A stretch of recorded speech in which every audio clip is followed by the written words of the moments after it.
Lab taken to class. Special care and support for research. Global certifications. KL, deemed to be university.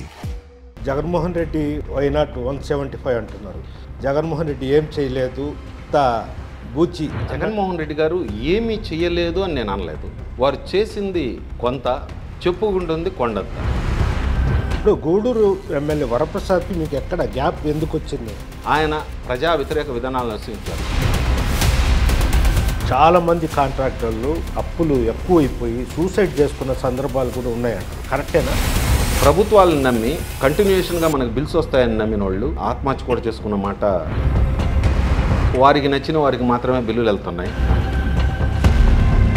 నాకైతే గత 4 ఏళ్లలో ఒక bill కూడా రాలేదు. టీడీపీలో ఉన్నారు కాబట్టి రేపు వరప్రసాద్ మీరు సపోర్ట్ చేయరు. ఆయన మా పార్టీ కాదండి. మా ఎమ్మెల్యే అభ్యర్థి పాసం సునీల్ కుమార్ గారిని అత్యధిక మెజార్టీతో గెలిపించుకునే విధంగా నేను ప్రజలకు కన్విన్స్ చేసుకోవాల్సిన బాధ్యత నాపై.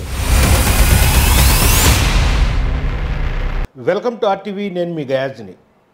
గూడూరు వాసి కనుమూరు హరిశ్చంద్రారెడ్డి మొన్నటి వరకు వైఎస్ఆర్సీపీ పార్టీలో ఉంటూ ఇటీవల నెల్లూరులో మాజీ ముఖ్యమంత్రి నారా చంద్రబాబు నాయుడు సమక్షంలో ఆయన మళ్ళీ తెలుగుదేశం పార్టీలో చేరడం జరిగింది. ప్రస్తుతం ఈరోజు మా ముఖ్య అతిథి వచ్చి హరిశ్చంద్రారెడ్డి మనతో ఉన్నారు. ఎంత మాట్లాడుతాం. నమస్తే. నమస్కారం. చెప్పండి హరిశ్చంద్రారెడ్డి, ఏం సడన్గా మళ్ళీ మీరు ఎన్నికలు దగ్గర పెడుతున్న మళ్ళీ తెలుగుదేశం పార్టీలో చేరడం అసలు కారణం ఏమిటి? మన రాష్ట్రం దురదృష్టకర పరిస్థితుల్లో విభజింపబడిన తర్వాత ఎలాంటి పురోగతిలో ముందరకెళ్తుంది అనేది ఒకసారి పరిశీలించుకున్న తర్వాత మొదటి 5 సంవత్సరాల పాటు నేను తెలుగుదేశం పార్టీ కూటమి పార్టీలో అధికారంలో ఉన్నప్పుడు ఆ పరిపాలనలు చూశాను.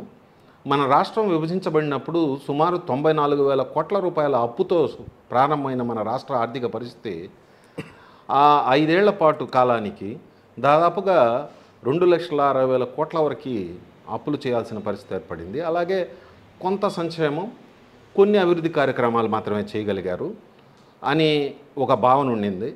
రెండోది, వైఎస్ రాజశేఖర రెడ్డి గారి బిడ్డ పేద ప్రజల్ని అత్యంత పెద్దపీట వేసి వారి ఉన్నతికి పాటుపడిన వ్యక్తి. ఆయన కుమారుడు రాజకీయాల్లోకి వచ్చి 6 ఏళ్ళయింది, 7 ఏళ్ళయింది. సో ఆయన చెప్తున్నటువంటి నవరత్నాల పథకాలు అయితే ఏమి, కరప్షన్ ఫ్రీ గవర్నమెంట్ అయితే ఏమి, ఇవన్నీ నన్ను ఆ పార్టీ పట్ల ఆకర్షితుడయ్యే విధంగా చేశాయి. నేను కూడా అందులో ఒక భాగం అయితే బాగుంటుంది అని తలపోసి నేను నా సోదరుడు ఇద్దరం కూడా 2019 జనవరిలో వైఎస్ఆర్సీపీ పార్టీలో మంచి ఉద్దేశం. రవిచంద్రారెడ్డి మీ బ్రదర్? మా బ్రదర్. ఇద్దరం ఒకటే రోజు వైఎస్ఆర్సీపీ పార్టీలోకి వచ్చామండి. అలాగే 5 ఏళ్ల పాటు ఆ పార్టీలోనే నేను కొనసాగాను. మా అన్న ఇంకా అక్కడే ఉన్నాడు. నాకు కొంత నా అభిప్రాయాలు వేరు, ఆయన అభిప్రాయాలు వేరు రాజకీయంగా. కాబట్టి నాకు కొంత నచ్చలేదు జరుగుతున్న పరిణామాలు, బాధ కలిగింది. అందుకని పైగా రాష్ట్ర ఆర్థిక పరిస్థితి మరింత దిగజారింది. ఇవన్నీ పరిణామాలు చూసిన తర్వాత నేను బహుశా పొరపాటు చేశానేమో ఒక భావన. సరే, ఇక ఒకవేళ రాజకీయాలు చాలించుకుందాం, నాకు నిజంగా కూడా అవి నా ఆలోచనలకి రాజకీయాలు సూటు కావేమో ఒక ఆలోచన ఉన్నప్పటికి కూడా తెలుసో తెలియకో వచ్చాం. ప్రజలకి ఏదో మంచి చేస్తాము, మీరు ఒక అవకాశం ఇవ్వండి జగన్మోహన్ రెడ్డి గారికి అడిగాం. కానీ ఏం చేయలేని పరిస్థితుల్లో మనం తప్పుకుంటే చేతగాంతనంగా ఉంటుందని భావించి ఈ సరిదిద్దుకునే భావనతో నేను తిరిగి టీడీపీ వైపు చూశాను. దానికి ఇంకొక ముఖ్య కారణం కూడా మా సోదర సమానులు నెల్లూరు వాసి రాజ్యసభ సభ్యులు వేమిరెడ్డి ప్రభాకర్ రెడ్డి గారితో నాకున్న అనుబంధం. నాకు దాదాపుగా 25 ఏళ్ల అనుబంధం ఆయనతో ఒక కాంట్రాక్టర్గా. ఆయన భావాలు నా భావాలు చాలా వరకు ఒకటేగా ఉంటాయి. ఆయన బోళాశంకరుడు, దాత, ఎప్పుడు మంచి ఆలోచిస్తాడు. నా స్థాయిలో నేను కూడా గూడూరుకు సంబంధించి అలాగే ఆలోచిస్తాను కాబట్టి ఆయన నేను ఫాలో అవుతూ వచ్చాను. ఇన్ఫ్యాక్ట్ నేను వైఎస్ఆర్సీపీ పార్టీలో చేరినప్పుడు కూడా నాతో కూడా వేమిరెడ్డి ప్రభాకర్ రెడ్డి గారు లోటస్ పాండ్కి వచ్చారు. అలాగే మొన్న ఆయన ఒక నిర్ణయం తీసుకుని బయట వెళ్తున్నప్పుడు నాకు ఆయన పిలుపు వచ్చింది. నీ నిర్ణయం ఏంటన్నారు. ఆయన నన్నేమీ బలవంత పెట్టలేదు. అన్న మీరు ఎలా వెళ్తే నేను అలానే వస్తానన్న.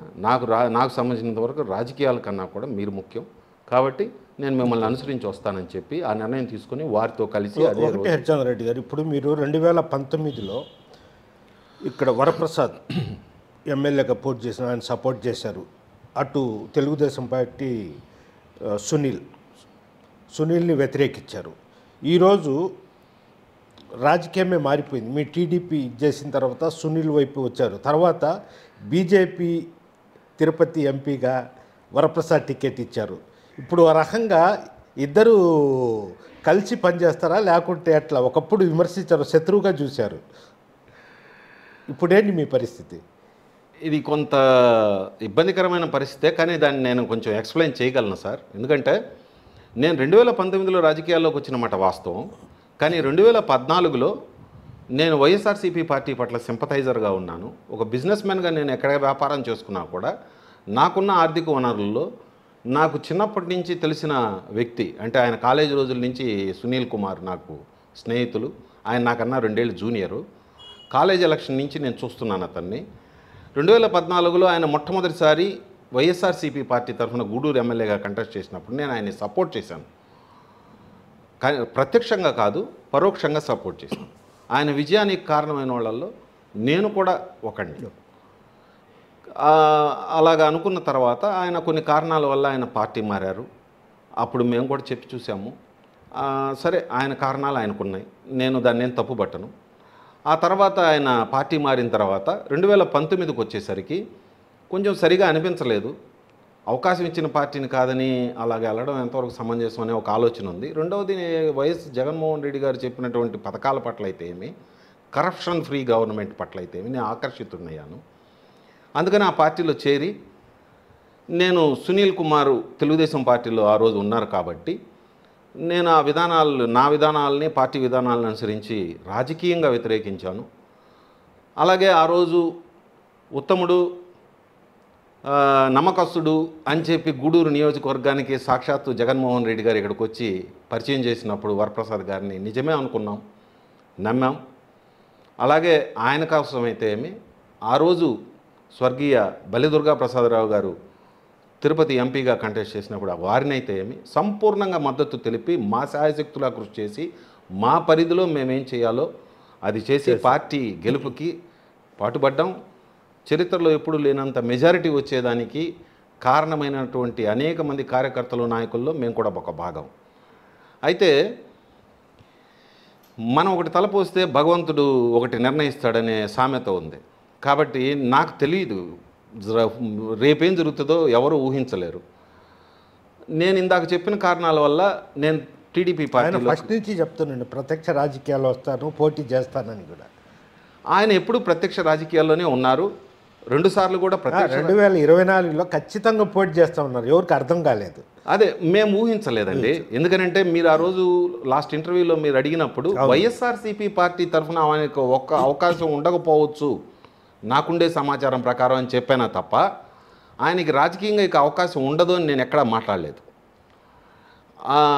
అలాగే ఈ పరిణామాలన్నీ జరిగి ఈరోజు వారు మరి తిరుపతి పార్లమెంటరీ నియోజకవర్గానికి తెలుగుదేశం పార్టీ, జనసేన, భాజపా కూటమిలో భాగంగా భాజపా అభ్యర్థిగా నిన్న వారి అభ్యర్థిత్వాన్ని వారి పార్టీ ప్రకటించింది. మాకు మొన్న సాయంత్రమే తెలిసిందండి. సో మేము దాని గురించి కూడా ఆలోచిస్తున్నాం, చర్చించుకుంటున్నాం. కానీ ఏదేమైనప్పటికి కూడా తెలుగుదేశం పార్టీ తరఫున గూడూరు నియోజకవర్గ అభ్యర్థిగా పోటీ చేస్తున్నటువంటి మా స్నేహితుడు, సోదరుడు పాసం సునీల్ కుమార్ గారికి 100% కష్టించి పనిచేసి మద్దతు తెలిపి మేమేం చేయాలో చేసి ఆయన గెలిపించుకునే ప్రయత్నం అయితే చేస్తాం. ప్రజల్ని కన్విన్స్ చేసే ప్రయత్నం అయితే చేస్తామండి. అంటే ప్రధానంగా ఇప్పుడు వేమిరెడ్డి ప్రభాకర్ రెడ్డి గారు అంటే చాలా సౌమ్యుడు, ఎవరు జోలికి పోడు, ఆయన పని ఏంటని ఒక విమర్శించడు. ఇటీవల కాలంలో వ్యక్తిగత దూషణలకు కూడా చేశారు కోవూరు ఎమ్మెల్యే ప్రసన్న కుమార్ రెడ్డి. దాన్ని ఎలా చూస్తారు మీరు? అంటే మీకు వేమిరెడ్డి ప్రభాకర్ రెడ్డి చాలా ముఖ్యం. ఆయనతో పాటు మీరు చంద్రబాబు నాయుడు సమక్షంలో పార్టీలో చేరారు. ఈ విషయం మీద మీరు ఎలా స్పందిస్తారు? రాజకీయాలు రాను రాను ఎలా రూపాంతరం చెందుతున్నాయనేది నేను చిన్నతనం నుంచి చూస్తూ వస్తున్నానండి. నేను 8వ తరగతి 9వ తరగతిలో ఉన్నప్పుడు మా ఇంటికి వారి తండ్రి గారు అయిన నల్లపరెడ్డి శ్రీనివాసులు రెడ్డి గారు వచ్చేది. మా నాన్నగారు వారి అభిమాని. అలాగే నల్లపరెడ్డి చంద్రశేఖర రెడ్డి గారు, జనార్దన్ రెడ్డి గారు, ఆ తరం వేరండి. రాజశేఖర రెడ్డి గారైనా, చంద్రబాబు నాయుడు గారైనా ఒక హుందాతనం ఉండేది. ముఖ్యంగా రాష్ట్రం విభజించబడిన తర్వాత మీరు బాగా అబ్జర్వ్ చేయండి, అంతకుముందు ఏ ఎమ్మెల్యే కానీ ఒక మంత్రి కానీ పబ్లిక్గా ప్రజల ముందు బూతులు మాట్లాడేవాళ్ళు కాదు, హుందాగా ప్రవర్తించేవాళ్ళు. సైద్ధాంతికంగా విభేదించినా కూడా వ్యక్తిగతంగా స్నేహితులుగా ఉండేవాళ్ళు, కనీసం శత్రువులుగా ఉండేవాళ్ళు కాదు. ఇది మీ అందరికి కూడా తెలిసిన విషయమే. గడిచిన 10 ఏళ్లలో ఎలా తయారైందంటే,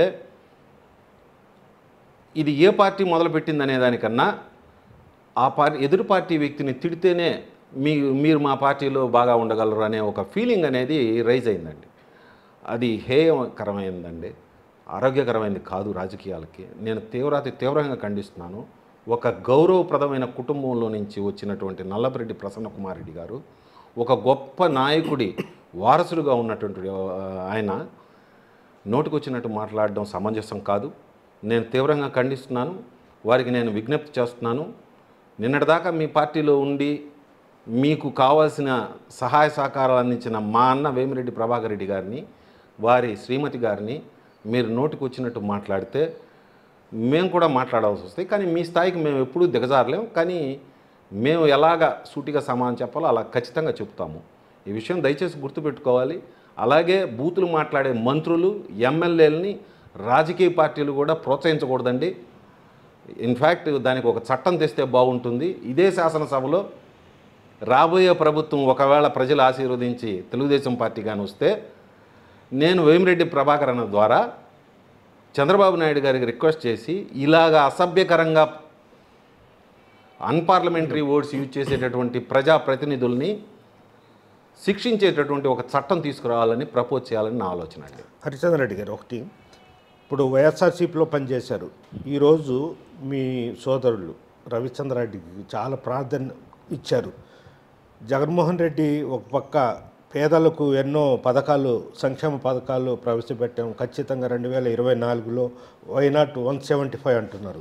మీరు చూస్తే జగన్మోహన్ రెడ్డి ఏం చేయలేదు, అంతా బూచి అన్నట్టున్నారు. ఎలా? ఇక్కడ ఒక చిన్న క్లారిఫికేషన్ అండి. జగన్మోహన్ రెడ్డి గారు ఏమీ చేయలేదు అని నేను అనలేదు. వారు చేసింది కొంత, చెప్పుకుంటుంది కొండంత. 2019లో చంద్రబాబు నాయుడు గారి తెలుగుదేశం పార్టీ గవర్నమెంటు నుంచి బాధ్యతలు వైఎస్ఆర్సీపీ గవర్నమెంట్ తీసుకున్న తర్వాత, కస్టోడియన్స్గా మారిన తర్వాత, ఈ రోజుకి ఈ 5 సంవత్సరాల కాలానికి రాష్ట్రం మీద, రాష్ట్ర ప్రజల మీద ఎంత అప్పు తెచ్చారండి?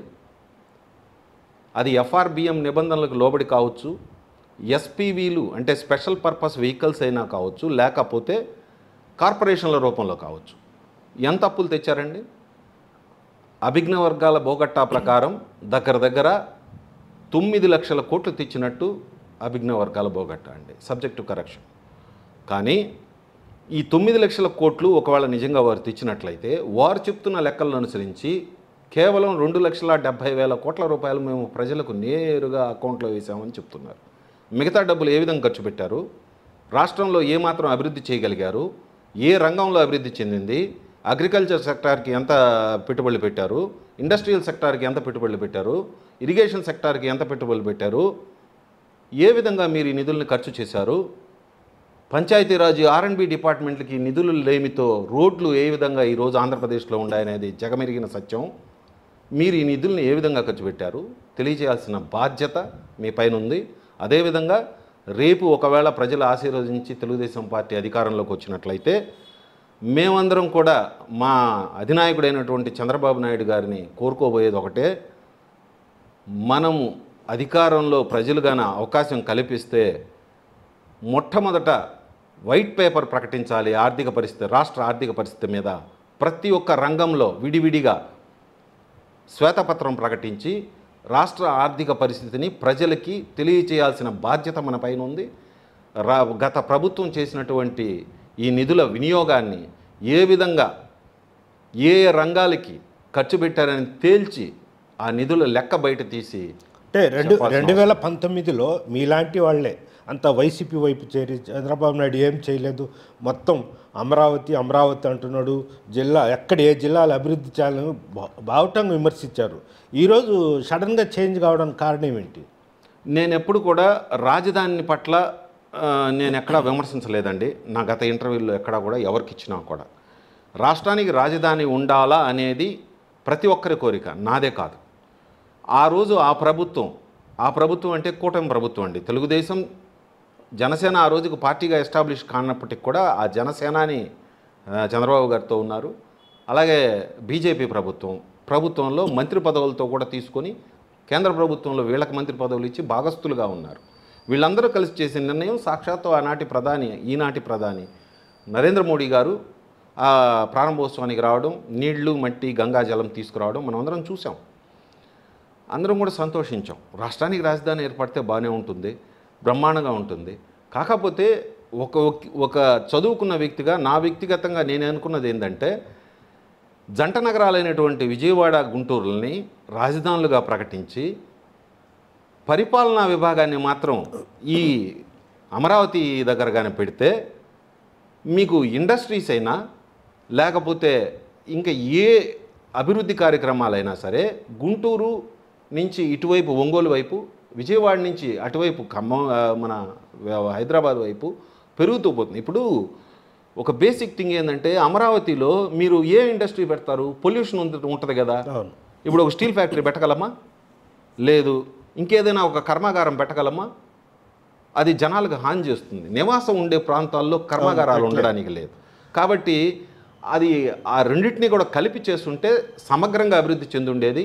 ఇది ఎక్స్క్లూజివ్గా ఒక అసెంబ్లీ, ఒక సెక్రటరియేటు, పరిపాలనా కేంద్రంగా చేసుకుని ఇది మోడల్గా డెవలప్ చేసినట్లయితే ఫ్యూచర్లో ఆయన సేకరించినటువంటి 33,000 ఎకరాలు కొన్ని లక్షల కోట్లు క్రియేట్ చేసే అవకాశం ఉండేది. దురదృష్టవశాత్తు అది పూర్తిగా కార్యాచరణకు రాకముందే, రూపుదాల్చకముందే ప్రభుత్వం మారడం జరిగింది. అయితే ఆ రోజు అసెంబ్లీ సాక్షిగా జగన్మోహన్ రెడ్డి గారు కూడా 30,000 ఎకరాలకు తక్కువగా ఉండకుండా చూడాలని కామెంట్ చేయడం జరిగింది. సంపూర్ణంగా అమరావతికి రాజధానిగా తన మద్దతు తెలియడం మనం అందరం చూసాం. ఆయన సడన్గా 3 రాజధానులు అంటారని నేను కూడా ఎక్స్పెక్ట్ చేయలేదండి. ఈ 3 రాజధానులు అనే కాన్సెప్టే నిజం చెప్తున్నా కామెడీ అండి. How can it be? ఎక్కడో సౌత్ ఆఫ్రికా ఒక దగ్గర ఉందని చెప్పి ఇవన్నీ అది ప్రజల కంటి తుడుపు చర్యగా నేను భావిస్తానండి. ఎందుకంటే ఉమ్మడి నెల్లూరు జిల్లాలో గూడూరు అంటే ఇక్కడి నుంచి తిరుపతి డిస్టిక్ వస్తుంది మామూలుగా. ఏదైతే ఉమ్మడి నెల్లూరు జిల్లాలో వస్తే మీకు 2 ఎంపీలు అంటే వేమిరెడ్డి ప్రభాకర్ రెడ్డి, ఇటు బీజేపీ తరపునిది. అంటే మీరు పూర్తి టైము ఇటు చేస్తారా అటు చేస్తారా? వేమిరెడ్డి వైపు లేదంటే? నేను ముఖ్యంగా గూడూరు అసెంబ్లీ నియోజకవర్గ పరిధిలో సోదరులు తెలుగుదేశం, జనసేన, భాజపా కూటమి అభ్యర్థి అయినటువంటి పాసం సునీల్ కుమార్ గారికి ప్రచారం చేస్తానండి. మిగతా టైము నేను మా అన్న వేమిరెడ్డి ప్రభాకర్ రెడ్డి గారితో, అవకాశం ఉంటే మా వదిన ప్రశాంత్ రెడ్డి గారితో తిరిగే ప్లానింగ్ చేసుకుంటా అండి. ఇప్పుడు బీజేపీతో కూటమి టీడీపీ అంటే మైనార్టీ ఓట్స్ మొత్తం పోతాయి, బాగా లాసే అంటారు కదా. అలాగని నేను భావించట్లేదండి. ఇందులో మైనారిటీలు ఆఫ్ కోర్స్ బేసిక్గా వాళ్ళ థాట్ ప్రాసెస్ ఎలా ఉంటుందంటే అండి, బీజేపీ అంటే మనకు శత్రువు అనుకుంటారండి. గత 10 సంవత్సరాలుగా మనం బీజేపీ పాలన చూస్తున్నాం. అంతకుముందు 5 సంవత్సరాల పాటు, 4.5 సంవత్సరాల పాటు వాజ్పేయి గారి పరిపాలన బీజేపీ పార్టీ చేసింది. ఈ సమయంలో ఎవరైనా ఒక వర్గానికి, అది ముస్లిమ్స్ కావచ్చు, క్రిస్టియన్స్ కావచ్చు, జైన్స్, బుద్ధిస్ట్, సిఖ్స్ కావచ్చు, ఎవరైనా సరే, ఎవరైతే మైనారిటీలు అని చెప్పుకుంటున్నారో వాళ్ళకి ఏమైనా పర్టికులర్గా జరిగిన ద్రోహం ఉందా? గత 10 ఏళ్లలో దేశంలో ఎక్కడైనా ఒక బాంబు పేలిందా? ముంబై పేలుళ్ళ తరహాలోనో లేకపోతే గుజరాత్, పూనా, హైదరాబాదు ఇలాగా ఎక్కడైనా ప్రాణ నష్టం జరిగిందా? మరి సెక్యులర్ పార్టీ ఉన్నప్పుడు జరిగిన ఈ సంఘటనలు ఇప్పుడు జరగలేదంటే, ఎఫిషియెంట్గా పరిపాలన అందించబట్టే ఒక ముస్లిం సోదరుడికో, ఒక క్రిస్టియన్ సోదరుడికో పార్టీ విధానాల వల్ల నష్టం జరిగిందంటే నేను నమ్మనండి. ఎందుకనంటే వాళ్ళు ఒక లక్ష్యంతో పనిచేస్తున్నారు, ఆ లక్ష్యం సాధించే దిశగా పోతున్నారు. అందులో కొన్ని లోటుపాట్లు ఉన్నమాట వాస్తవం. అవి సరిచేసుకోవాలి, ప్రజాభిప్రాయాన్ని తీసుకోవాలి. ముఖ్యంగా భాజపా తీసుకుంటున్న నిర్ణయాల్లో నేను పర్సనల్గా ఫీల్ అయ్యేది యూనిఫామ్ సివిల్ కోడ్ అండి. మిగతా విషయాల జోలికి నేను పోను. యూనిఫామ్ సివిల్ కోడ్ అనేది మన రాజ్యాంగబద్ధంగా మనకి 2 చట్టాలు ఉన్నాయండి. దానికి ముస్లిమ్స్కి సపరేట్ లా ఉందండి. దాన్ని రాజ్యాంగమే గుర్తించిందండి. ఇప్పుడు దాన్ని మనము మార్చాలనుకున్నప్పుడు నా అభిప్రాయం ప్రకారం మీరు దాన్ని మేనిఫెస్టోలో పెట్టాలి. ఫస్ట్ మేము అధికారంలోకి వస్తే యూసీసీని ఇంప్లిమెంట్ చేస్తాం, నచ్చితే మా పార్టీ అభ్యర్థులకు ఓటేయండి అని పెట్టండి. మీరు ప్రజా అభిప్రాయానికి రండి, ప్రజలు ఇచ్చే తీర్పును అనుసరించి పోండి. అలా కాని పక్షంలో మీరు జనరల్గా ఎలక్షన్కి వేరే ఇష్యూస్ మీద వచ్చేసి మీకు మెజారిటీ వచ్చిన తర్వాత యూనిఫామ్ సివిల్ కోడ్ మారుస్తామంటే అది న్యాయం కాదు. యూనిఫామ్ సివిల్ కోడ్ మార్చేటప్పుడు ప్రజల అభిప్రాయాన్ని సపరేట్గా తీసుకోండి. హిందూ సోదరులైనా, ముస్లిం సోదరులైనా, క్రిస్టియన్ సోదరులైనా అందరం కలిసి ఉంటున్నాం సమాజంలో. మాకు వాళ్ళకి సపరేట్గా లా ఉన్న దానివల్ల మాకేమీ ఇబ్బంది జరగనప్పుడు మేము ఎందుకు వ్యతిరేకిస్తామండి? మాకేం సంబంధం? దానివల్ల నష్టం జరిగేది ఎవరికి? ఈ లా వల్ల ఫలానా వ్యక్తికి నష్టం జరుగుతుంది కాబట్టి మేము మార్చేదానికి సిద్ధపడుతున్నామని కన్విన్స్ చేసే ప్రయత్నం చేయండి. ప్లెబిసైడ్ పెట్టండి. ఇప్పుడు వైఎస్ఆర్సీపీ నాయకులు మొత్తం చెప్పడం ఏంటంటే, మనకు స్టేట్ మొత్తం మైనార్టీసు, క్రిస్టియన్సు, పేద బడుగు బలహీన వర్గాలు మొత్తం మన వైపే ఉన్నారు. అదేవిధంగా రెడ్డి సామాజిక వర్గం మొత్తం మన వైపే ఉంటారు. మీరు ఒక రెడ్డి సామాజిక వర్గం ఉండి మీరు దాని కౌంటర్ ఏం చెప్తారు? నేనేం చెప్పనండి. నేనేం చెప్పాలనుకుంటున్నానంటే, అలాగ అనుకుంటే అది వాళ్ళ భ్రమ అండి. ఇప్పుడు రెడ్డిస్ అయినా, కమ్మాస్ అయినా, లేదు కాపూస్ అయినా, బలిజులైనా, వైశ్యులైనా, బ్రాహ్మణులైనా, రాజులైనా, లేకపోతే ఎవరైనా సరేనండి, వాళ్ళ బ్రతుకులు వాళ్ళు బ్రతకాలనుకుంటారండి. ఈ సమాజం ఏమీ నీతో ఏర్పడలేదు, నీతో అంతరించిపోదు, నాతో ఏర్పడలేదు, నాతో అంతరించిపోదు. జరుగుతూ వస్తుంది ఏళ్ల తరబడి. మేము వ్యాపారాలు చేస్తున్నాం, మా పూర్వీకులు వ్యాపారాలు చేశారు, లేదా వ్యవసాయం చేశారు, ఏదో బ్రతుకు తెరువండి. ముఖ్యంగా వైఎస్ఆర్సీపీ గవర్నమెంట్ అధికారంలోకి వచ్చిన తర్వాత నేను గమనించిన పరిణామం ఏంటంటే అండి, బ్రతుకు తెరువులు దెబ్బతిన్నాయి, వ్యాపారాలు లాగేసుకున్నారు. వివిధ రంగాల్లో ఉండే వ్యాపారస్తులు అన్యాయానికి గురయ్యారు. తద్వారా సమాజంలో డబ్బు చలామణి తగ్గిపోయింది, బ్రతుకులు దెబ్బతిన్నాయి. కొన్ని వేల కుటుంబాలు రోడ్డున పడ్డాయి, కొన్ని వందల మంది ఆత్మహత్యలు చేసుకున్నారు. దీనికి నేను కొంచెం ఎలాబొరేట్గా చెప్తాను, ఒక్క నిమిషం టైం ఇవ్వండి. ఉదాహరణకి మైన్స్ అండ్ మినరల్స్ ఉన్నాయండి. ఈరోజు ఎవరండి చేస్తున్నారు రాష్ట్రంలో? ఇంతకుముందు ఎవరండి చేసేవాళ్ళు? మన దేశానికి స్వాతంత్రం వచ్చిన తర్వాత 2019 వరకు మైన్స్ అండ్ మినరల్స్ని ఒక చట్టం ప్రకారం ఆమోదించి ప్రభుత్వాలు ప్రైవేటు వ్యక్తులకి భాగస్వామ్యం కల్పిస్తూ ప్రభుత్వాలు కూడా చేస్తాయి. South east coal field limited, iron ఓర్స్, ఇవన్నీ కూడా ప్రభుత్వాలు కూడా చేస్తాయి. కానీ at the same time private వ్యక్తులకు కూడా భాగం కల్పించి పెట్టుబడికి ప్రోత్సహించి వాళ్ళు వ్యాపారాలు చేసుకునేట్లుగా డెవలప్ చేసుకుంటూ వచ్చింది. ఇన్ని ఏళ్ల తర్వాత మొట్టమొదటిసారి ప్రశ్నార్థకమైందండి. ఇప్పుడు ఎవరైనా ఒక వ్యాపారస్తుడు వ్యాపారం చేసుకునేటప్పుడు లోకల్గానో లేకపోతే సమాజంలో ఏదో ఒక చిన్న లోటుపాట్లు వస్తుంటే అవి సరి చేసుకునే ప్రయత్నంలో భాగంగా ఆ వ్యక్తులు ఇతని వల్ల ఏదైనా ఇబ్బందికి గురి ఉంటే ఆ పక్కనుండే ఎమ్మెల్యే దగ్గరకో, ఎంపీ దగ్గరకో వెళ్ళి వాళ్ళ బాధ చెప్పుకుంటే ఆయన మమ్మల్ని పిలిపించో లేకపోతే వ్యాపారస్తుని పిలిపించో మాట్లాడతారండి. కాంపన్సేషన్ కరెక్ట్గా ఇవ్వండో లేకపోతే వాళ్ళకి న్యాయం చేయండి అని చెప్తారు. ఏదైనా ఉంటే రాజకీయంగా ఖర్చులు ఉంటాయి కాబట్టి ఏదో కొంత తృణమో పణమో ఇది జగమెరిగిన సత్యం, నేనేం కొత్తగా కనిపెట్టింది కాదు. ఇప్పుడు పరిస్థితులు ఎట్టయిపోయాయంటే అండి, మేము అధికారంలో ఉన్నాం కాబట్టి ఇవన్నీ మావి, అలివి కానీ ఫైన్లు వేస్తాం, ఆ తర్వాత మీరు మాకు ఇవ్వాలి, మీకు మేము 10% ఇస్తాం. మేము తృణమో పణమో ఇచ్చేదాన్ని దగ్గర నుంచి వారు ఇచ్చే తృణమో పణమో తీసుకోవాల్సిన దగ్గరికి వచ్చేసిందండి ఈ సమాజం. ఇది హర్షణీయం అంటారా? కాంట్రాక్టర్స్కి పనులు చేస్తే బిల్లులు ఎందుకు ఇవ్వరండి? చట్టసమ్మతంగా పనులు చేస్తున్నామా, చట్ట వ్యతిరేకంగా చేస్తున్నామా? మేము ఇంతకాలం చేస్తున్న వ్యాపారాలు చట్టబద్ధమైనయా, మీకు ఆగిపోయినాయా, ఇల్లీగలవా? అవునండి, నాకు కూడా ఆగిపోయాయి. గత 5 ఏళ్లలో సింగిల్ బిల్ కూడా ఇవ్వలేదండి నాకు. అలాగే నాకు తెలిసిన చాలామందికి అసలు పనులు ఆగిపోయాయండి, అభివృద్ధి లేదండి. ఇప్పుడు అభివృద్ధి లేదంటే అభివృద్ధి నేను చెప్పమంటారా? ఒక irrigation project other than Polavaram ఏది ప్రోగ్రెస్లో ఉందండి? అంటే కేవలం సంక్షేమం ఉంది కానీ అభివృద్ధి లేదంటారు. సంక్షేమం కూడా ఇప్పుడు సంక్షేమం అంటే మీరు ఇప్పుడు ఆల్రెడీ ఉన్నటువంటికి అడిషనల్గా ఇస్తే మీరు చేసిన సంక్షేమం అవుతుందండి. ఓకే. నేను మిమ్మల్ని సూటిగా అడిగేది ఒకటే, మీకు వివరాలని తెలుసు కాబట్టి, ఎస్సీ ఎస్టీ సప్లా నిధులు ఏమైనాయండి? బీసీ సంక్షేమ నిధులు ఏమైనాయండి? మైనారిటీ సంక్షేమ నిధులు ఏమైనాయండి? పంచాయతీరాజ్ నిధులు ఏమైనాయండి? మున్సిపాలిటీకి కార్పొరేషన్లకు రావాల్సిన నిధులు ఏమైనాయండి? ఇవన్నీ ఎక్కడికి పోతున్నాయండి? అడిగితే పథకాలు ఇస్తున్నాం కాబట్టి ఇవి లేవు. ఈరోజు పంచాయతీరాజ్ శాఖ ఎందుకు నిర్వీర్యం అయిపోయిందండి? రోడ్స్ అండ్ బ్రిడ్జెస్ డిపార్ట్మెంట్ ఎందుకండి నిర్వీర్యం అయిపోయింది? ఎందుకండి రోడ్లు లేకపోతున్నాం? ఏదడుగు సంక్షేమం? మరి ఇంతకుముందు ఎస్సీ ఎస్టీ సప్లా నిధులు ఆయా వెనుకబడిన నిమ్న వర్గాలకి ఉపయోగపడే విధంగా వాళ్ళకి చదువుకో, వాళ్ళకి వ్యాపారంకో, లోన్ కిందనో, వాళ్ళకు ఒక వెహికల్ ట్యాక్సీ రూపంలోనో ఇలా ఇచ్చేదానికి, వాళ్ళ అభ్యున్నతికి పాటుపడేటటువంటి ఈ లోన్స్, లేకపోతే వాళ్ళ అభివృద్ధికి పాటుపడేటటువంటి కళ్యాణ మండపాల్లో, లేకపోతే ఇంకోటో వాళ్ళకి జరగాల్సిన సంక్షేమం, ఈ ఎస్సీ ఎస్టీ సప్లా నిధులు మీరు 5 ఏళ్లలో ఎంత రిలీజ్ చేశారో చెప్పండి. వైట్ పేపర్ తీయండి, లేదా శ్వేతపత్రం ప్రకటించండి. అలాగే బీసీ సంక్షేమ నిధులు ఆ సోదరులకి మీరు వాళ్ళకే తెలియని విధంగా రాష్ట్రంలో 139 ఉపకులాలు ఉన్నాయని కనిపెట్టినటువంటి శాస్త్రవేత్తలు 56 కార్పొరేషన్లు క్రియేట్ చేసి వాటికి కార్పొరేషన్ చైర్మన్లుగా చేసి మేము ఆ కులాలన్నింటి ఉన్నతికి పాటుపడుతున్నాం, వాళ్ళకి మేము జేవియర్స్ అని చెప్పుకునే వ్యక్తులు, ఆ కులాలకి ఆ కార్పొరేషన్ చైర్మన్లు చేసిన మేలు ఏందండి?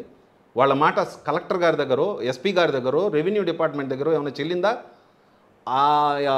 కులాలకు చెందిన వ్యక్తులకి ఏదైనా సమస్య వస్తే ఈ కార్పొరేషన్ చైర్మన్లు పోయి ఏదైనా చేయించే పరిస్థితి ఉందా? చేయించగలిగే పరిస్థితి? వాళ్ళకు ఒక వెహికల్ ఇచ్చారు, కూర్చునేదైనా కుర్చీ లేదు, ఆఫీస్ లేదు, జీతం సరిగా టయానికి ఎవరు, అసలు ఇంతవరకు ఎంత జీతం ఇచ్చారో కూడా తెలియదు. వాళ్ళని అడిగితే మీకు వివరాలన్నీ తెలుస్తాయి. ఎవరి కంటి తుడుపు చెరిగా ఇలాంటివన్నీ చేపడుతున్నారు? మైనారిటీ సంక్షేమ నిధులు ఏమైనాయి? ఈరోజు నాకు తెలిసిన సోదరులే ఏసీ రిపేరో, మెకానిక్కో, లేకపోతే ఇంకోటో ఆ సోదరులు ముందరకెళ్ళేదానికి ఒక 2 లక్షల రూపాయలు ఉంటే మా వ్యాపారం ఇంకా డబుల్ అవుతుంది, ట్రిబుల్ అవుతుంది, మేమే 5 మందికి 10 మందికి ఎంప్లాయ్మెంట్ కల్పించే పరిస్థితి ఉంది, మాకు ఆ నిధులు లేని కారణంగా మేము వెనకబడుతున్నామని మొరపెట్టుకుంటా ఉంటే, ఆ సంక్షేమ నిధులు వాళ్ళ బాగు కొరకు ఉపయోగించాల్సింది పోయి, మేము ఇచ్చే పథకాలు తీసుకో, అవి ఖర్చు పెట్టుకో, అంతటితో సంతృప్తి పడు. మీరు ఎదగకూడదు. మీరు దేహి అంటే మేము ఇలా వేస్తాం, మీరు ఇలా పట్టండి అంటే ఏం చేయాలనండి మీరు సమాజాన్ని? ఓకే, ఇప్పుడు గూడూరు ఎమ్మెల్యే వరప్రసాద్కి మీకు ఎక్కడ గ్యాప్ ఎందుకు వచ్చింది? నేను ఈ విషయాన్ని మీతో కూడా పంచుకుని ఉన్నాను లాస్ట్ టైము. పలు సందర్భాల్లో కూడా చెప్పానండి. ఎలాబరేట్గా మాట్లాడడం ఇష్టం లేదు. ఆయన ప్రజా వ్యతిరేక విధానాలను అనుసరించారు. నిన్న మొన్న ఆయన భాజపా పార్టీలో చేరిన తర్వాత ఆయన 2-3 దగ్గరలో మాట్లాడడం అది నేను చూడడం కూడా జరిగింది. నాకు వ్యక్తిగతంగా ఆయన పట్ల ఎటువంటి ద్వేషం కానీ, లేకపోతే వ్యాపార లావాదేవీల వల్ల ద్వేషం అయ్యేం లేదండి. కేవలం నేను గూడూరు నియోజకవర్గాన్ని ప్రేమించే వ్యక్తిగా, అలాగే సమాజం పట్ల అవగాహన ఉండే వ్యక్తిగా ఆయన పోకడలు నాకు నచ్చలేదండి. మొట్టమొదటిది ఇందాక నేను చెప్పినట్లుగా వ్యాపారాలు సెంట్రలైజ్ అయిపోయిన తర్వాత ఎమ్మెల్యేలకి వైఎస్ఆర్సీపీ పార్టీ ఇచ్చిన గిఫ్ట్ ఏంటంటే, మేము చేసే కార్యక్రమాలు వాటాడకూడదు. అది శాండ్ కావచ్చు, లిక్కర్ కావచ్చు, మినరల్స్ కావచ్చు, మైన్స్ కావచ్చు, ఏదైనా సరే మీరు చేసుకోగలిగినవి ట్రాన్స్పరెంట్ పోస్టింగ్లా, లేదు పంచాయతీరాజ్, మున్సిపాలిటీ, ఎలక్ట్రిసిటీ డిపార్ట్మెంట్లో ఉద్యోగాల, లేదు వైన్ షాప్స్, వాలంటరీ సచివాలయ ఉద్యోగాల, లేదు గ్రావెలు, మట్టె, ఈ మార్గాల్లో మీరు సంపాదించుకోండి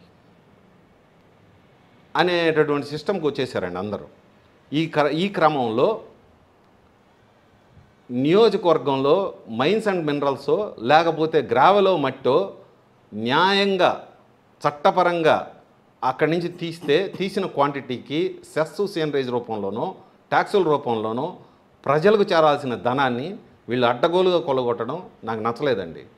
ఇది ప్రజాధనం అండి, ప్రజాస్వామ్యంలో మొత్తం మీద పెద్ద ఎత్తున అవినీతి జరిగిందంటారు. 100% అవినీతి జరిగిందండి. నేను నమ్మిన కరప్షన్ ఫ్రీ గవర్నమెంట్ ఇది కాదండి.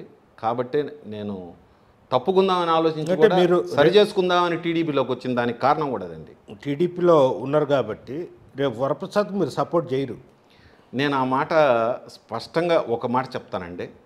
ఆయన మా పార్టీ కాదండి, నేను టీడీపీలో ఉన్నానండి. నాకు సంబంధించినంత వరకు మా ఎమ్మెల్యే అభ్యర్థి పాసం సునీల్ కుమార్ గారిని అత్యధిక మెజార్టీతో గెలిపించుకునే విధంగా నేను ప్రజలని కన్విన్స్ చేసుకోవాల్సిన బాధ్యత నా పైన ఉంది. ఇక కూటమి ధర్మం అంటారా, అది పెద్దలు చూసుకుంటారు. నాకు సంబంధం లేని విషయం. రెండోది, ఈరోజు ఆయన 2 మాటలు ఆయన చెప్పి నేను ఉదాహరిస్తాను. ఒకటేమో ఆయన అంటాడు, ఈ సిలికా గురించి మాట్లాడాడు, శాండ్ గురించి మాట్లాడాడు, అలాగే మిగతా విషయాలు కూడా మాట్లాడాడండి. ఇది మీరు ఎమ్మెల్యేగా ఉన్నప్పుడు మీకు తెలీదా?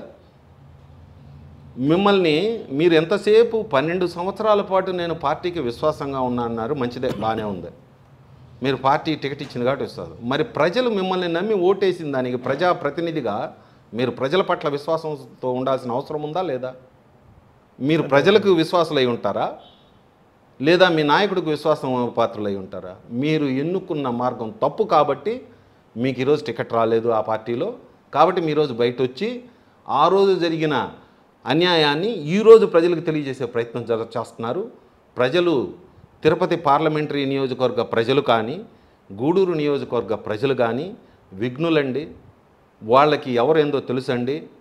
నేను వాళ్ళకి చేసే రిక్వెస్ట్ ఒకటేనండి, వివేకంతో, ఆలోచనతో మన భవిష్యత్తుని నిర్ణయించుకునే అవకాశం 5 ఏళ్ల పాటు మన ముందుంది. దయచేసి ఎవరు ఎటువంటి వారని తెలుసుకున్నారు, మనం అందరం తెలుసుకున్నాం. దాన్ని అనుసరించి మీ ఆత్మ ప్రబోధానుసారం పార్టీలు అనేది కాదు, కూటమి అనేది కాదండి, వ్యక్తులు వారి యొక్క ప్రవర్తన, వారు గతంలో మన పట్ల వ్యవహరించిన తీరును అనుసరించి దయచేసి మీ తీర్పు చెప్పాల్సిందిగా ఈ సందర్భంగా ఆయన కూడా పలుసార్లు చెప్పి ఉన్నాడు. గూడూరు నియోజకవర్గం ఎస్సీ రిజర్వేషను మొత్తం ఒక రెడ్డి సామాజిక కన్నుసన్నుల్లోనే జరగాల. నేను ఐఏఎస్ ఆఫీసర్ని వ్యతిరేకించాను, దానివల్ల నాకు ఇల్లు అణిచివేశారు అనేది ప్రెస్ మీట్లో కూడా మీరు విని ఉంటారు. అది ఎంతవరకు కరెక్ట్? ఆయన అంత ఇదిగా మాట్లాడింది అనలేదు, కానీ ఆ లైన్లో అన్నట్టుగా నేను చూశాను. కానీ నేను ఒక్క ప్రశ్న అడుగుతానండి ఆయన్ని సూటిగా. వైఎస్ఆర్సీపీ పార్టీ ఎవరిదండి? దాన్ని స్థాపించిన వ్యక్తి ఎవరు? దాని అధినేత ఎవరు? ఈరోజు ముఖ్యమంత్రి ఎవరండి?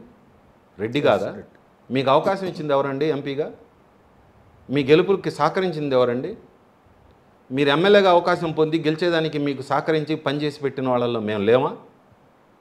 మీ వెనకాల మా డబ్బులు ఖర్చు పెట్టుకుని తిరిగి మీరు గెలిచేదానికి అత్యధిక మెజార్టీతో కృషి చేసిన మమ్మల్ని అణిచివేసే మీరా? మిమ్మల్ని మేము అణిచామా? ఎవరి మాట మీరు ఎప్పుడు ఎక్కడేమన్నారు? ఏది ఫలానా అని చెప్పండి.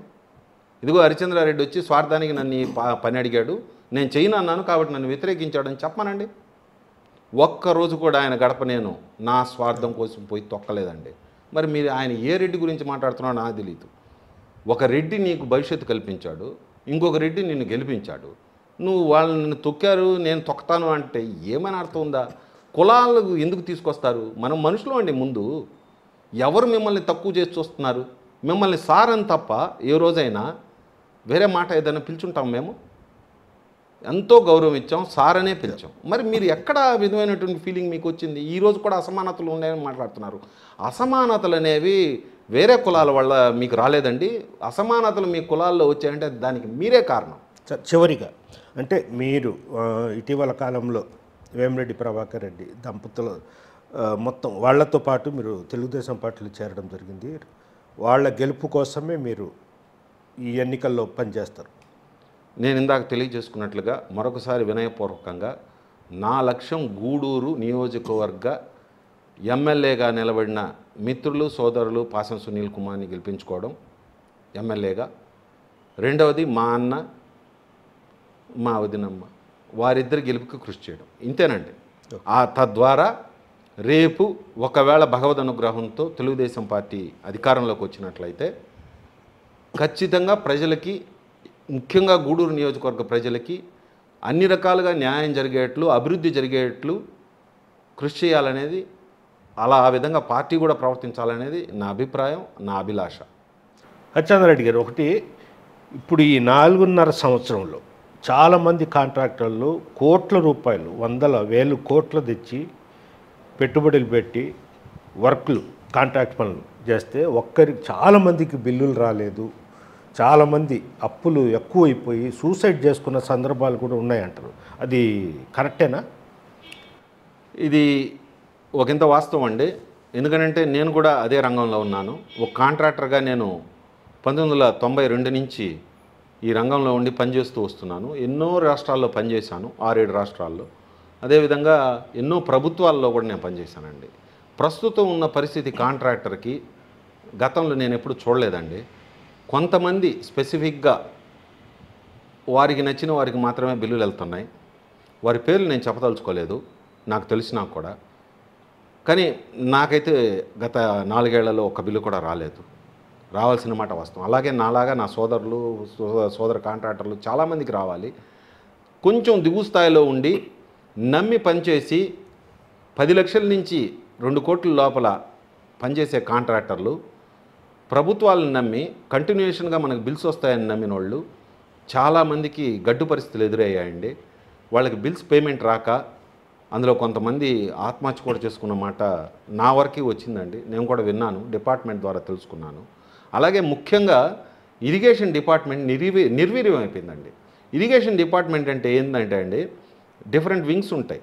ఎగ్జిక్యూషన్ ఉంటుంది, ఇన్వెస్టిగేషన్ ఉంటుంది, డ్యామ్ సేఫ్టీ డివిజన్ ఉంటుంది, మెయింటెనెన్స్ డివిజన్ ఉంటుంది. ఇలాగ అనేక రకాల డివిజన్స్ ఉంటాయండి. పని రకరకాలుగా చేసుకుని వాళ్ళు చిత్తశుద్ధితో పని. ఎప్పుడూ కూడా వాళ్ళు ఒక దగ్గర కూర్చుని చేసే పని కన్నా తిరుగుతూ ఫీల్డ్లో పనిచేసేదానికి అలవాటు పడినటువంటి ఇంజనీర్లు, హయ్యర్ గ్రేడ్ అధికారులు అండి. వీళ్ళందరూ కూడా ఇప్పుడు ప్రస్తుతానికి ఎలాగైపోయిందంటే, ఇలా గత 3-4 సంవత్సరాలుగా వాళ్ళ ఫేసు ఐడి చూపించి ఫింగర్ ప్రింట్ వేసి ఆఫీస్లో ఉదయం సాయంత్రం ఆడితో అయిపోతుందండి. ఎవ్వరూ ఫీల్డ్ మీద తిరగట్లేదండి, పనులు ఏమి జరగట్లేదండి. ఒక పోలవరం లేకపోతే ఆ వెలుగొండ కొంతవరకు, అట్లాగే చిన్న చిన్న పనులు కడప, చిత్తూరు జిల్లాల్లో కొంతమంది వల్ల జరుగుతున్నాయండి. మిగతాన్ని పడకేసాయండి, ఎక్కడ ముందరికి వెళ్ళట్లేదండి. దీనికి ముఖ్య కారణం ఏంటంటే అండి, ప్రభుత్వ విధానం ఒకటి, ఇరిగేషన్ శాఖకి నిధులు కేటాయించకపోవడం వల్ల. ముఖ్యంగా ఇరిగేషన్ శాఖకి మా అదృష్టమో దురదృష్టమో 2 వ్యక్తుల్ని మంత్రులు చేశారండి గౌరవ ముఖ్యమంత్రి వర్యులు. ఒక ఆయనేమో మొదట వచ్చిన ఆయన డెంటిస్ట్ అండి. వారికి ఇరిగేషన్ శాఖ మీద ఏమాత్రం అవగాహన లేదు.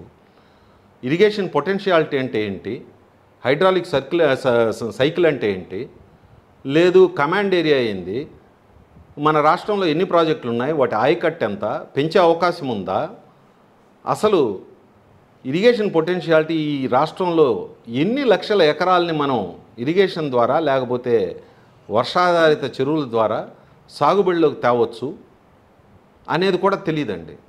2వ దఫా వచ్చిన వ్యక్తి ఆర్టిస్ట్ అండి, ఆయన కూడా సేమ్ అండి, ఆయనకు కూడా ఏం అవగాహన లేదండి. కానీ ఇద్దరికీ మిగతా విషయాల్లో చాకచక్యం ఉండడం వల్ల వాళ్ళైతే బాగుపడ్డారు, కాంట్రాక్టర్లు అయితే నాశనం అయిపోయారు. నాకు ఉన్న అవగాహన ప్రకారం రాష్ట్రంలో 4 కోట్ల ఎకరాలు మొత్తం ల్యాండ్ ఉందండి. అందులో సాగుబడిలో ఉండేది దరిదాపుగా 2 కోట్ల 4 లక్షల ఎకరాలండి. అందులో 94 లక్షల ఎకరాలు సాగునీటి ప్రాజెక్టుల ద్వారా నీటిని అందిస్తున్నారండి. మిగతా 1,06 లక్షల ఎకరాలకి ఫర్దర్గా డిపార్ట్మెంట్ ద్వారా ఇన్వెస్టిగేట్ చేయించి కొత్త ప్రాజెక్టులు తీసుకొచ్చి ఈ 1,06 లక్షల ఎకరాలకు కూడా నీరు ఇచ్చే అవకాశం ఉందండి. దీనిపైన దృష్టి పెట్టిన వాళ్ళు ఎవరు లేరండి. ఇన్వెస్టిగేషన్ డిపార్ట్మెంట్ అసలు పట్టించుకునే వాళ్ళు లేరండి. డ్యామ్ సేఫ్టీ డివిజన్ అయితే అండి కనీసం మినిమం మెయింటెనెన్స్, ఆ రేడియల్ గేట్స్కి క్రష్ వీటికి మెయింటెనెన్స్కి కూడా డబ్బులు లేని దానివల్ల మనమే చూసాం. అన్నమయ్య మన జిల్లాలో చెయ్యేరు మీద కట్టినటువంటి అన్నమయ్య డ్యాము 2 సంవత్సరాల ముందర అది పగిలిపోయిందండి. దాని ద్వారా అనేక మంది రైతుల పంట పొలాల్లో ఇసుక మేట వేసిందండి. అనేక మంది రైతులు ఆ పక్కన ఉండే గ్రామాల్లో ప్రజలు నిర్వాసితులయ్యారండి. సాక్షాత్తు ముఖ్యమంత్రి గారు 2 సంవత్సరాల క్రితం వెళ్ళి వాళ్ళకి పర్సనల్గా హామీ ఇచ్చినా కూడా ఈ మధ్యనే బీబీసీలో కూడా కథనం వచ్చిందండి దాని గురించి, వాళ్ళ బాధల గురించి. నేను చూశాను, మీకు కూడా లింక్ పంపిస్తాను చూడండి. అక్కడ ఇసుక మేటలు ఏమాత్రం తీయలేదండి, రైతులంతా కూలీలు అయిపోయారండి. నిర్వాసితులు, ఇళ్ళు కోల్పోయిన వాళ్ళు ఈ రోజుకు కూడా వాళ్ళకి ఇళ్ళు దక్కక కొంతవరకు కొన్ని ఇళ్ళు స్లాబ్ లెవెల్కి, కొన్ని ఇళ్ళు బేస్మెంట్ లెవెల్లో ఆగిపోయిన పరిస్థితి ఉందండి. ఇది చాలా బాధాకరం అండి. ఒక వ్యవసాయ ఆధారిత రాష్ట్రమైనటువంటి ఆంధ్రప్రదేశ్లో ఇరిగేషన్ ప్రాజెక్టుల ద్వారా సాగుబడి చేయించాల్సినటువంటి ప్రభుత్వాలు ఆ శాఖని సంపూర్ణంగా నిర్లక్ష్యంతో నిర్వీర్యం చేసే అనడంలో ఎటువంటి అతిశయోక్తి లేదండి. ఒక ఇంజనీర్గా నేను చాలా బాధపడుతున్నాను అండి ఈ పరిణామాన్ని పట్ల. ఇది పరిస్థితి. కొంతకాలం నుంచి వైఎస్ఆర్సీపీ పార్టీలో పనిచేశాము. 2019 ఎన్నికల్లో కూడా ఇక్కడ అభ్యర్థిని గెలిపించుకోవడం జరిగింది. చివరికి పార్టీ విధి విధానాలు సరిలేక మేము తెలుగుదేశం పార్టీలో చేరడం జరిగింది. 2024లో ఉమ్మడి నెల్లూరు జిల్లా నెల్లూరుకు చెందిన ఎంపీ వేమిరెడ్డి ప్రభాకర్ రెడ్డి, అదేవిధంగా కోవూరు నుంచి పోటీ చేస్తున్న ప్రశాంతమ్మను గెలిపించుకుంటామని కూడా హరిచంద్ర రెడ్డి చెప్తున్నారు. థ్యాంక్స్ అండి. నమస్కారం.